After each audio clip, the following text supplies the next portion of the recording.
Honorable Gladys B0YCOT, Deputy Speaker of the National Assembly, Honorable Members of the National Assembly, Acting Clerk of the National Assembly, Mrs. Sarah Kyoko, distinguished guests, ladies and gentlemen, good afternoon once again. It is indeed a pleasure for me to join you at this afternoon on behalf of the Chief Justice, Mother KOOME, who is not able to be here for good reasons as explained to the Office of the Speaker, and who has requested me to share insights about interlinkages and the interdependence between Parliament and the judiciary. Let me start by congratulating all of you honorable members of the National Assembly for being elected or nominated as members of this august institution, which is the pivotal pillar of our representative democracy and the embodiment of people's sovereignty. As the arm of the government responsible for legislation and oversight, Parliament occupies a special place in our governance framework, and being trusted by the citizens to represent them in either house is a high calling for which you must all be proud. Allow me to convey my heartfelt congratulations to the Honorable Moses Wetangula for his election on 8th of September as the Speaker of the National Assembly. I am particularly proud today as the Honorable Speaker of the National Assembly, who served in the judiciary as a district magistrate from October 1982 at the very beginning of his legal career. It is said that the very first job you hold after college is the most important, as it shapes the rest of your career and your life. We in the judiciary are proud to have set the Honorable Speaker on a career path that has seen him rise to the leadership of one of the three core equal arms of the government. Honorable Speaker, we salute you. While we take great pride in the fact that he started his career in the judiciary, it was quite disheartening to learn from the Honorable Speaker did with the Star newspaper in October 2021 that he quit the magistracy for private practice because the salary he was earning as a magistrate could not meet his growing financial obligations. Honorable Speaker, I am saddened to report here that 40 years after you had to leave the judiciary to pursue better prospects elsewhere, the judiciary is still losing some of its finest employees who seek better pastures in other institutions because we are not able to offer them competitive terms due to our budgetary challenges. Now that you experienced the working and challenges of the judiciary at such a personal level, we hope we can rely on you, Honorable Speaker, and the National Assembly under your able leadership to help in our quest for better funding that will enable us to attract and retain highly qualified Kenyans who will help us serve the people of Kenya. Let me also extend my congratulations to the Honorable Gladys B0YCOT on our election as the Deputy Speaker of the National Assembly. I am proud of the Honorable Deputy Speaker of the National Assembly, who also worked with the National Council for Law Reporting when it was administered under the judiciary, and later as the chief registrar of the judiciary before moving to elective politics. There is no doubt that our experience as the judiciary's accounting officer and pass holder gave her unparalleled insights into our troubled budgetary position and other challenges which can be addressed by the legislature. I am glad that both leaders of the National Assembly have this history with the judiciary, and we hope we can capitalize on this relationship for the betterment of our respective institutions and the people of Kenya. Honorable Speaker, honorable members, ladies and gentlemen, turning to the subjects of this induction workshop, I was asked to speak to you on the topic of interlinkages and interdependence between Parliament and the judiciary. The appropriate starting point is to appreciate that Parliament and judiciary are two important pillars of our democratic and constitutional system. Under the Constitution, the two institutions enjoy relative autonomy and independence in their respective spheres of activity. Despite this emphasis on the separation of powers, the Constitution, in its architecture and design, demands that state institutions embrace a dynamic relationship so as to work to meet and realize the hopes and aspirations of the people. It is important to point out the reality that our two institutions can best discharge their mandates only with mutual difference for their powers and functions. Otherwise, there is every risk that they will perpetually wage war against each other, therefore negating the constitutional promise of governance as joint enterprise by the three arms of government. The pursuit of this constitutional promise of governance as a joint enterprise requires institutional committee.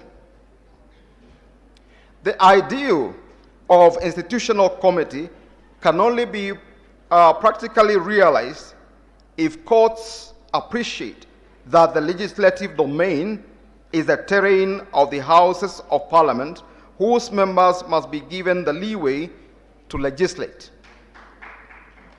For example, in an important decision by the Supreme Court in the Justice Kariuki Mate case of 2017, the court spelled out the doctrine of restraint that courts should not issue injunctions to stop ongoing legislative processes and should assume jurisdiction after the conclusion of such processes. Similarly, members of the legislature must respect the constitutional mandate of the courts, which is to ensure that all laws and conduct remain within the four corners of the constitutional legality. In saying this, we must always appreciate and bear in mind the fact that we are operating under a supreme constitution.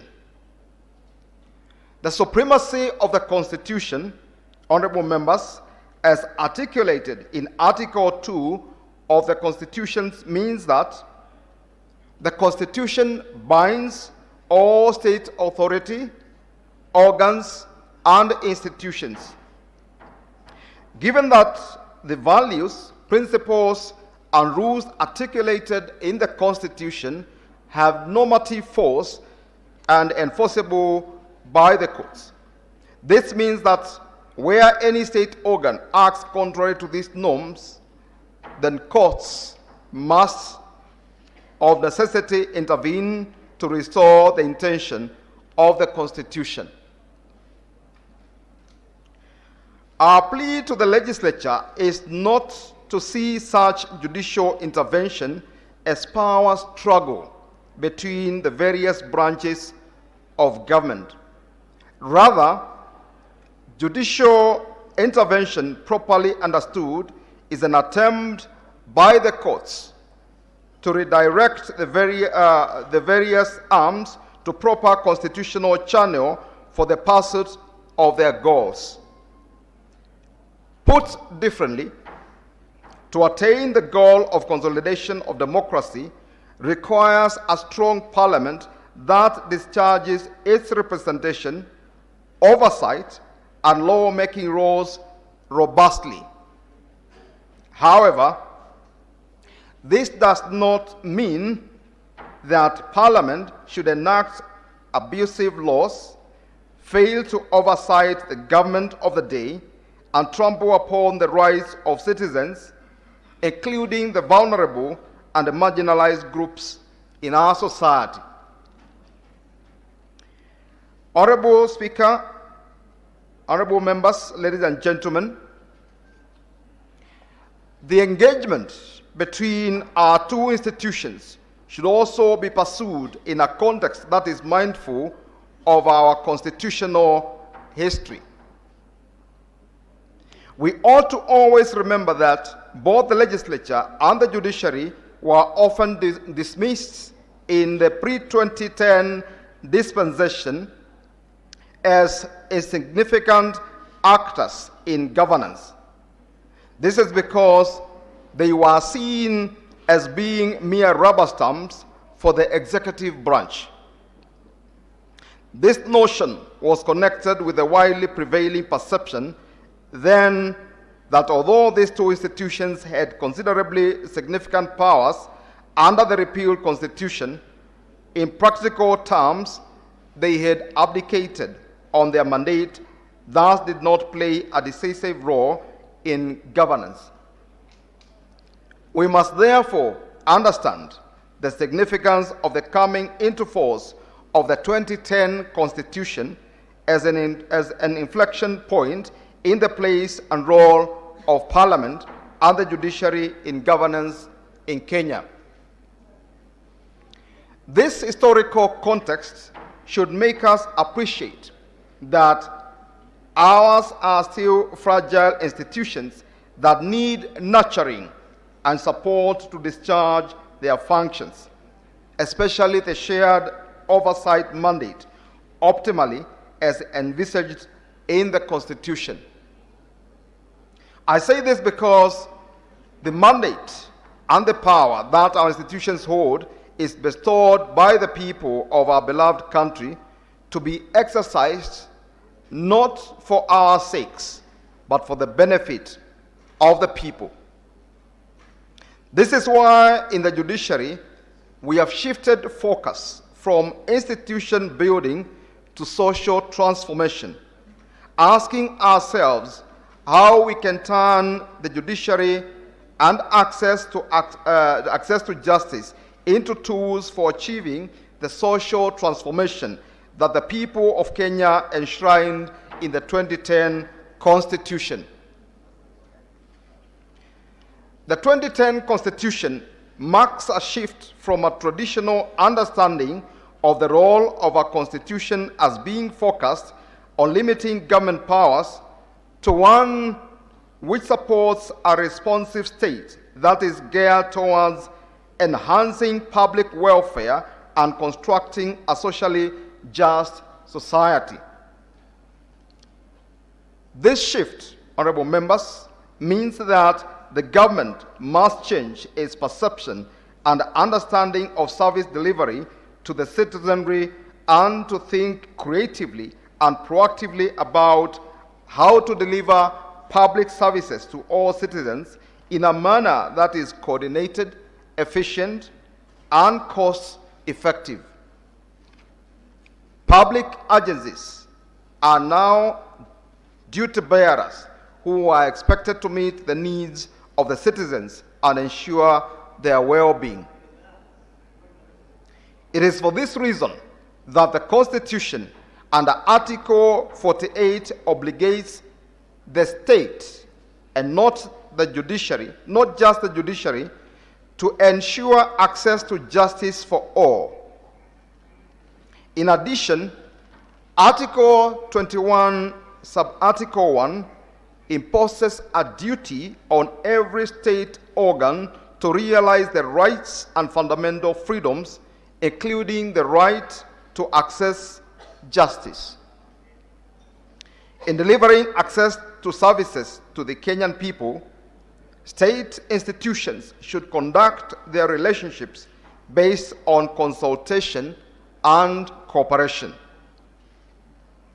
This is the reason we in the judiciary are deeply honored to have this opportunity to engage with you, honorable members of the National Assembly, at the very beginning of the term of the 13th Parliament. We hope to establish through this conversation and continually hereafter warm relations that will help both our institutions discharge their respective mandates under the Constitution. We also hope for convergence in our thoughts and collaboration between our two institutions, both of which are agents of social transformation. Parliament through legislation and oversight, and judiciary through interpretation and application of the law. We cannot interpret laws in a manner that promotes social transformation if those laws were not designed to achieve social transformation at the point of enactment. We must therefore work together to serve our people and realize the promises of the 2010 Constitution. In this regard, allow me to commend the Speaker of the 12th Parliament, Honorable Justin Muturi, who readily acceded to our request to establish a corresponding judiciary parliament liaison offices to facilitate dialogue between our institutions. In May this year, the former Speaker appointed the Director of Legislative and Procedural Services, Mr. Samuel Njoroge, to head Parliament's liaison with the judiciary. From our end, our liaison is led by the Chief Registrar as the accounting officer, supported by the Chief of Staff in the Office of the Chief Justice, and the advisor responsible for legislative and parliamentary affairs in the Office of the Chief Registrar. The Chief Registrar and our team have the full blessings of the Chief Justice in this endeavor, and we hope the Speaker and the members of the 13th Parliament will offer this liaison office the necessary support as it works to cultivate these relations. To conclude, I thank you all for inviting me to come to speak to you today. I believe that working together and consulting regularly, we will be able to resolve any challenges that may arise along the way with respect to interinstitutional relationship. I wish you fruitful deliberations during the induction workshop and God's blessings and wisdom in your deliberations during the course of your parliamentary term. Thank you, and God bless you all.